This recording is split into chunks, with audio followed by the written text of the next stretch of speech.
Film ini menceritakan tentang seorang petualang yang membalas dendam kepada bos gangster yang berbisnis narkoba.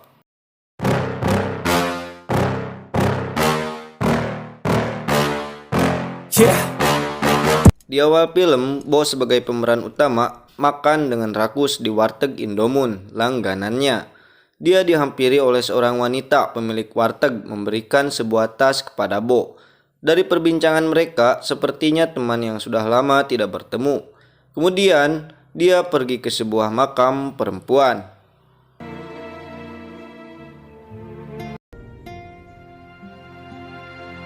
Setelah itu, dia pergi ke suatu kuil di daerah Hong Kong dengan menggunakan perahu. Malam pun tiba. Diperlihatkan seorang pria botak penuh dengan tato di tubuhnya sedang berolahraga kuda-kudaan dengan seorang wanita. Akan tetapi, nampak di situ Bo ngintip dari atas pohon.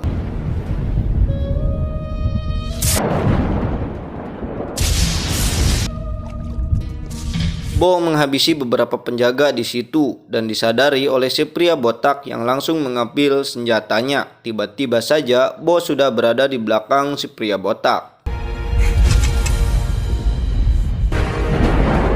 Bo melemparkan tas yang diberikan oleh si teteh warteg tadi tepat di depan si botak. Dengan penuh nafsu dan amarah, si botak menyerang Bo. Terjadilah pergelutan yang sengit.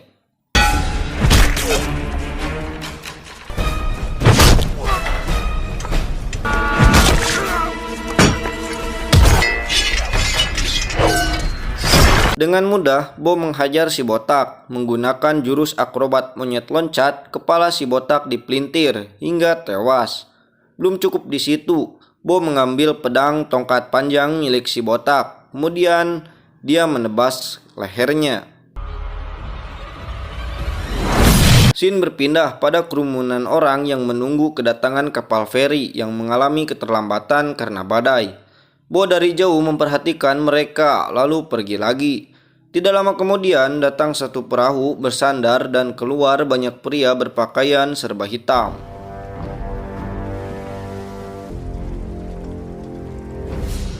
Bo yang lapar mendatangi warteg Indomun, namun dikarenakan badai, warteg itu tutup.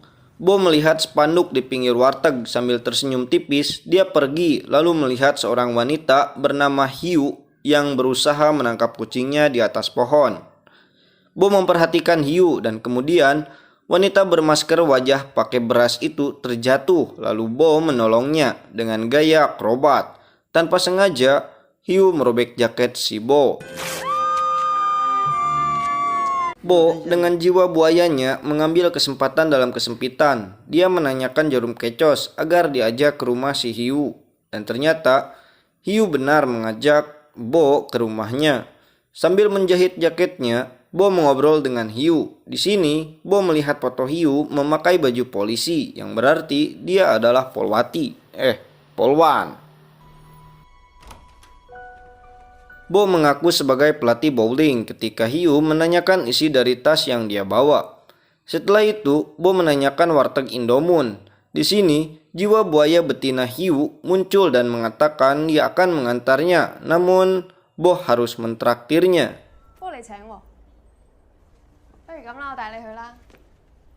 Tiba-tiba, sebuah radio memberitakan tentang perampokan bank yang dilakukan oleh 3 orang lelaki kebangsaan Cina. Hiu langsung melihat ke arah belakang, tepatnya pada 3 orang lelaki yang sedang makan. Kemudian, dia meminta identitas diri mereka, akan tetapi dia dihiraukan dan salah satu dari pria mencekik Hiu dengan satu tangannya. Bo dengan cepat melompat dan menendang lelaki yang mencekik Hiu. Begitu juga dengan Hiu, dia melawan salah satu pria lainnya. Pergelutan pun terjadi.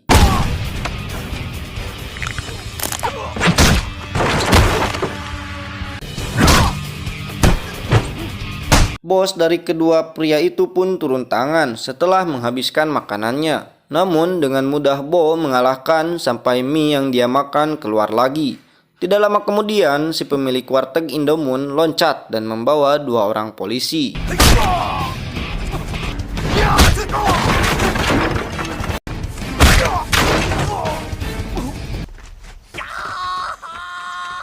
Di tempat kantor polisi yang dikepalai oleh Guan Gong, dia berterima kasih kepada Bo karena telah mengalahkan ketiga perampok tadi.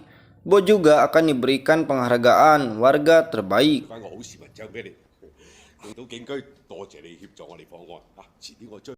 Scene berpindah pada sekelompok lelaki berbaju hitam tadi masuk ke dalam kuil. Ternyata mereka adalah anggota dari gangster yang ketuanya adalah si botak yang telah dibunuh oleh Bo.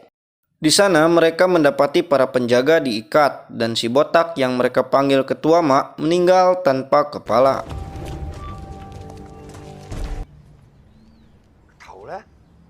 Orang berkacamata ini bernama Wing, salah satu tangan kanan si botak Mak. Dia menginterogasi penjaga yang diikat tentang pembunuh bos mereka. Salah satu dari 4 penjaga mengatakan bahwa orangnya membawa sebuah tas. Wing menelpon seorang wanita cantik yang sedang berendam. Dia adalah istri dari si botak Mak bernama Mia Sasaki. Wing melaporkan kematian si botak Mak dan Mia menugaskan untuk mencari pelaku serta menjaga tubuh dari suaminya itu. Setelah itu dibentuklah tim penjaga dan pemburu untuk mencari Bo. Tim pemburu kembali dipecah untuk mempercepat pemburuan mereka.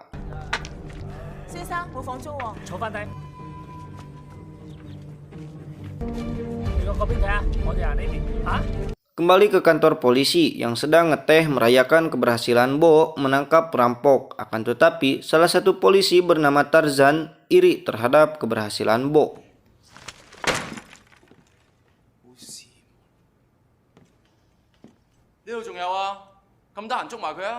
Bo dan Hiu semakin lama mereka semakin akrab. Hiu mengajak Bo untuk makan malam bersama dengan polisi lainnya. Akan tetapi dengan kerakusannya itu, Bo menghabiskan semua makanannya. Sebagai gantinya, Bo memasak untuk mereka. Masakan Bo disukai oleh para polisi kecuali Tarzan.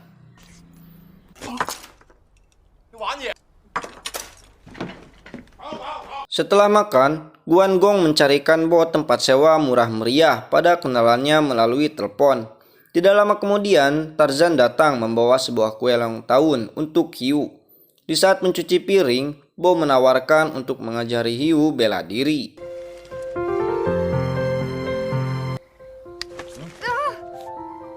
Bo pergi ke tempat penyewaan rumah yang direkomendasikan Guan Gong.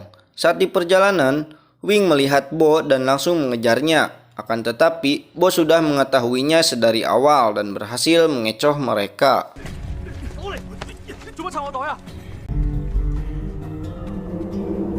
Tarzan dan Hiu pergi ke sebuah kuil untuk berpatroli. Mereka menemukan anggota dari si botak yang sedang berjaga. Hiu melihat sesuatu yang mencurigakan terbaring. Ketika memeriksanya, dia terkaget bahwa itu adalah tubuh si botak tanpa kepala. Dengan cepat, anggota gangster itu menyerang mereka. Di saat pergelutan, Bo membantu Hiu dan Tarzan tanpa diketahui mereka dengan sangat cepat datang lalu pergi. Tarzan mengejar Bo akan tetapi gagal. Saat itu juga, Wing melihat Bo berlari dan akan mengejarnya. Namun, dia melihat Tarzan dan mengurungkan niatnya.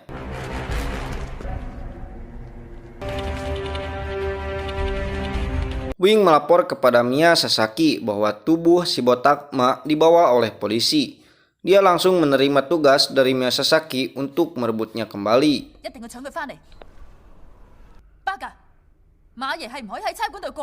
Bo berhasil ditemukan oleh 3 orang anggota gangster. Namun dengan sangat mudah dia mengalahkan mereka semua.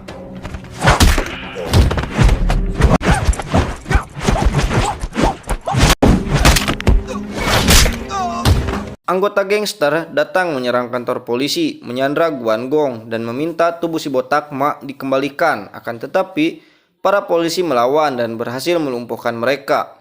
Horizon mengalami luka tembak di perutnya hingga akhirnya dia tewas.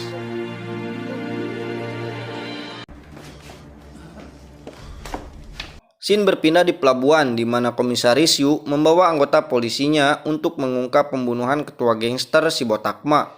Mereka masih menyelidiki tersangka pembunuhan dan apa motifnya. Komisaris Yu memerintahkan anggotanya untuk memeriksa semua orang karena diindikasikan bahwa tersangka membawa kepala si botak mak dan masih berada di pulau itu.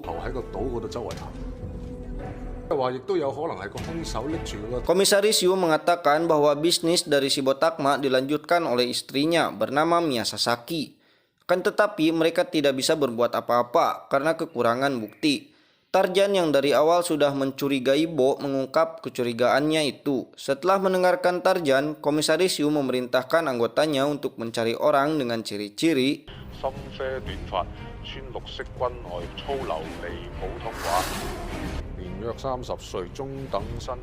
Bo mendengar sebuah berita tentang penyerangan ke kantor polisi dan juga pencarian kepala si botak mak. Saat dia melihat banyak polisi, Bo langsung lari. Polisi yang curiga mengejar Bo yang kemudian menaiki gedung di antara gang kecil. Setelah itu, Ma pergi ke pelabuhan. Di sana dia lolos dari pemeriksaan.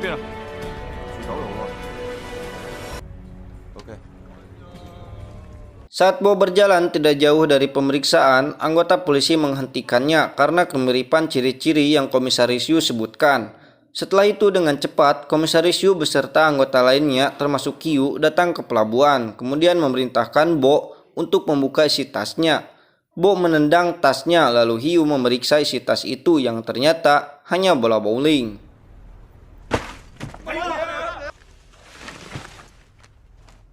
Hiu sangat lega melihatnya lalu memberikan tas itu pada Bo yang langsung pergi menuju sebuah perahu. Saat akan pergi, Hiu mendekatinya dan memberikan nomor ponselnya. Di dalam perahu, Bo bertemu dengan Wing yang sedang berbicara dengan Mia Sasaki lewat telepon. Bo mendekatinya menyimpan tas tepat di pangkuan Wing, lalu meminta telepon yang digunakan Wing dan menjawab pertanyaan dari Mia Sasaki yang langsung menyadari bahwa Bo pembunuh suaminya.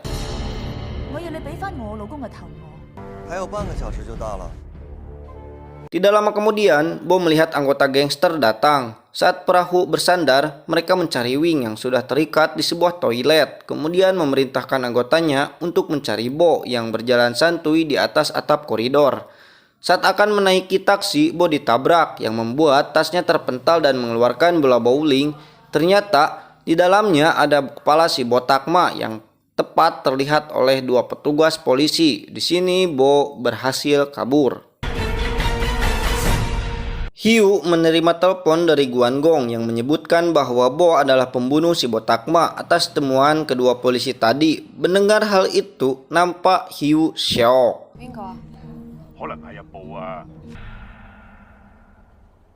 Bo kembali ke warteg Indomoon di awal film tadi untuk makan. Bersamaan dengan itu, Hiu diculik oleh anggota gangster dan dibawa ke tempat Mia Sasaki. Saat makan, Bo mendapat telepon dari Hiu yang mungkin digunakan Mia Sasaki untuk menjebak Bo. Malam pun tiba, disertai hujan angin, Bo datang ke tempat di mana Hiu disandra. Di sana, Bo sudah ditunggu oleh 100 anak buah Mia Sasaki. Dengan gagah, Bo berjalan di antara mereka. Mia memukul punggung Hiu dari jeritan kesakitan Hiu menandakan pengeroyokan Bo dimulai.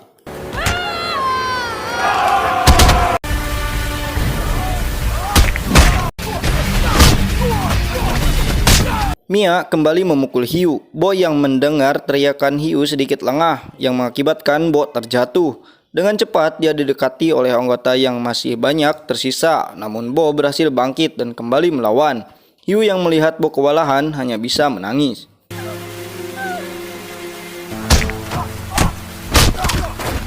Bo terkulai lemas karena telah mengalahkan 100 orang yang pastinya mengalami luka juga, entah itu patah tulang ataupun burung Bo terkirir akibat tendangan. Dia didekati Mia Sasaki yang membawa samurai. Beruntung, di tebasan pertama pedang itu mengenai kalung gigi serigala milik Bo. Saat tebasan kedua, Bo menghindar, kemudian mencepit pedang Mia menggunakan tubuhnya. Hiu berhasil melepaskan dirinya dan akan menolong Bo, akan tetapi saat menghindari samurai Mia, dia menginjak tubuh salah satu anak buah Mia yang langsung memeganginya. Dengan cepat Mia akan menusuk Hiu, namun Bo menyelamatkan Hiu dengan membiarkan tubuhnya tertusuk samurai. Setelah itu Hiu memukul Mia hingga tak sadarkan diri. Saat terluka, Bo menyampaikan kebahagiaannya dan ternyata hari ulang tahun Bo sama seperti ulang tahun Hiu.